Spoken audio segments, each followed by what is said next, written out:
আপনারা দেখছেন reporter press. বর্তমানে আমরা করিমপুর নতুন বাস স্ট্যান্ডে আছে। আপনারা অবগত আছেন যে নতুন রাজ্য সরকার গঠন হয়েছে এবং রাজ্য সরকারের স্বরাষ্ট্র মন্ত্রক থেকে যে কঠোর বার্তা দেওয়া হয়েছে হেলমেটবিহীন এবং নাম্বার প্লেট ছাড়া, ইন্স্যুরেন্স ছাড়া যে বাইকগুলো চলাচল করে তাদের বিরুদ্ধে কঠোর ব্যবস্থা নেওয়া, তারই কার্যকর আমরা দেখতে পাচ্ছি করিমপুর নতুন বাস স্ট্যান্ডে থেকে।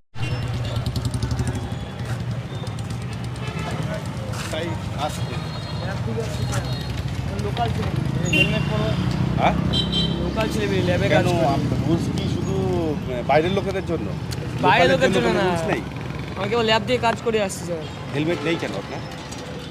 হেলমেট স্যার সবসময় পড়া সম্ভব সব সময়ই পড়তে হবে, গাড়ি চালালে পড়তে হবে।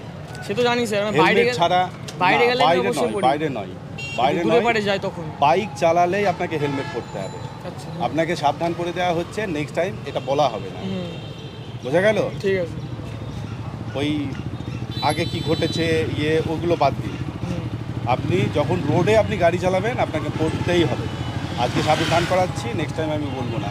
এমন নয় যে আপনি উইদাউট হেলমেটে চলবেন। ঠিক আছে, ঠিক আছে, রুলস আছে, সেটাকে মানতে হবে। ঠিক আছে, ঠিক আছে। হেলমেট আমার জন্য তো পরবেন না, তাহলে আপনারা সবই জানেন, জেনে শুনে কেন ভুল করেন? জনসাধারণ যারা আসছে তাদেরকে সচেতন বার্তা দিচ্ছেন যে নতুন সরকার এসেছেন, পাশাপাশি যে হেলমেটের উপর জোর দিয়েছে নতুন সরকার। নেক্সট টাইম আমি কিন্তু বলবো না, ঠিক আছে? আজকে বলে দিচ্ছি, ঠিক আছে? এটা আমি আমার অর্ডার শোনাচ্ছি না, একদম গভর্নমেন্ট অর্ডার শোনাচ্ছি। বোঝা গেল? নেক্সট টাইম পড়বেন অবশ্যই। যারা হেলমেট পরে আসেননি তাদেরকে নতুন সরকারের যে বার্তা সেটা সঠিকভাবে জনসাধারণের কাছে পৌঁছে দিচ্ছেন ট্রাফিক সার্জেন যিনি আছেন। বাড়ি কোথায়? এখানে বলতে কোথায় যাবেন? কোথায় এই যে এসেছেন আপনি করিমপুরে, হেলমেট কোথায় আপনাদের? আপনিও পড়েননি, আপনার পিছনে যে আছে সেও পড়েনি। ডাক্তার একটু দেখাতে এসেছিল তো।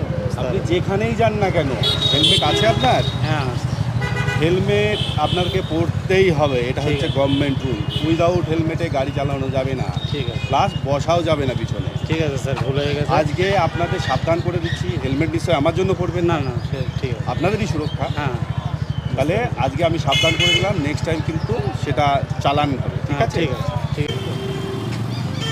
এই সাইডে শ্বশুর বাড়ি থেকে কোথায় ঘোরা যায়। যাবেন? কোথায়? বেরামচন্দ্রপুর। লাইসেন্স আছে? লাইসেন্স বানানি লাইসেন্স ছাড়া গাড়ি চালানো যায়? সে তো জানি যায় না, তাও যায় না। হেলমেট কোথায়? হেলমেটটা এসেছি মনে ছিল না, নেশার সময় ছিল না, এখন আসতে হচ্ছে। কারোর মাথায় হেলমেট নেই। হেলমেট ছাড়া, লাইসেন্স ছাড়া গাড়ি একদমই চালানো যাবে না। চালাচ্ছেন, রোডে চালাচ্ছেন, আপনি মাঠে চালান, বাড়ির ভিতরে চালান, সে আলাদা ব্যাপার। কিন্তু যখন আপনি রোডে চলে আসছেন তখন আপনাকে পড়তেই হবে। এটা সরকারি রুলস, মেনে চলতেই হবে। আজকে বলে দেওয়া হলো, নেক্সট টাইম যদি একটা থাকে পিছনে যাকে চাপাবেন তার জন্যও কিনবেন। ঠিক আছে। বার্তা দিয়ে দিচ্ছেন এবং জনসাধারণ যারা আছেন তারা বলছেন যে আগামী দিনে তারা আসবে এবং তাদের যে দায়িত্ব সেগুলো পালন করবে। সেই চিত্রে আমরা তুলে ধরলাম করিমপুর নতুন বাস স্ট্যান্ড থেকে।